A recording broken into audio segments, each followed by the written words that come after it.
So, did you ever go to sleep like fully healthy? You didn't have a cold, you weren't sick, you went to sleep normally, and you woke up with like stuffy nose for almost no reason. Like, you are pretty much fully healthy, but you go to sleep normally and you wake up with a stuffy nose and you struggle to even breathe a little bit sometimes. This can be often due to air pollution, and sometimes it's not even so obvious when you go outside. Like in my country, in Sarajevo, you can, when it's winter time, when people start turning on heating that isn't really clean because still use wood and stuff like that, wood furnaces. Um, the air pollution is obvious because you can't see more than 100 meters in front of you, so it's obvious. But in some countries, it's less obvious to know that the air is actually polluted. And it truly does depend if you are in a city or in countryside or whatever. And one thing that I would recommend you to do to know what is happening is to just install an app called, uh, I think it's called Air Visual. And you should just install that kind of app. You can search on Play Store or App Store. Just search Air Visual, I think that's the name.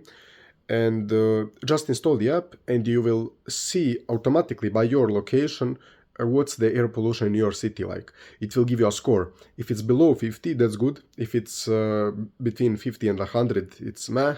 If it's over 100 or even over 200, that's awful. And what I noticed, at least for me, is when it's over like 120 or 150, and I can literally see the pollution outside when I look in the distance and I see like something is in the air. I will go to sleep perfectly healthy, and I will wake up with a stuffy nose for no reason because of the air pollution. So I think this is something big that's often not considered in self-improvement, that you should probably try to move out from such a place as soon as possible. So I'm planning to do that as soon as next year, because this kind of thing where you think like, fuck it, never mind, I can't change it. You can't change the air pollution in the city, but you can leave the city. You can go somewhere else. And there are places that are not polluted. So if it means moving to another country or just moving 10 kilometers away to a higher altitude where it's full of forest and shit, and the air is clean, it's worth it. Because inhaling such polluted air right now might only give you a stuffy nose, which is not a massive deal, but if you do it for 20 years, you might get some bad diseases and even like cancer. This stuff is really, really bad for your health. So you just want to work on that. So just working on your business, working on your career, and moving from such a place, moving away, even helping your family move away, because this kind of air, maybe it's not bad all year around, maybe it's clean when it's summer, but in the winter, at least in my place where people use wood and stuff like that to heat their homes, the air really, really sucks. It literally stinks. Like I wake up, I go outside to school, and it stinks, literally. So I think you should really, really be aware of this and work on fixing it as soon as possible, just by leaving that kind of place and moving to somewhere where air is cleaner.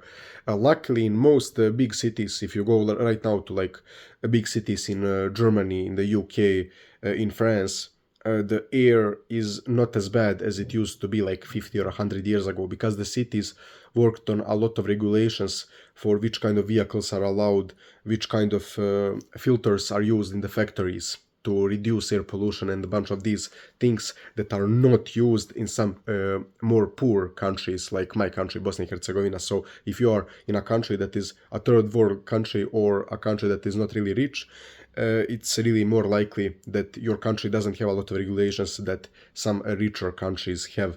So that's why right now, even if you think like Germany has a lot more factories than Bosnia, yeah, but Germany has a ton of more regulations that stop the pollution from being so bad as here. So yeah, that is something that I wanted to talk about, guys. So yeah, guys, see you tomorrow.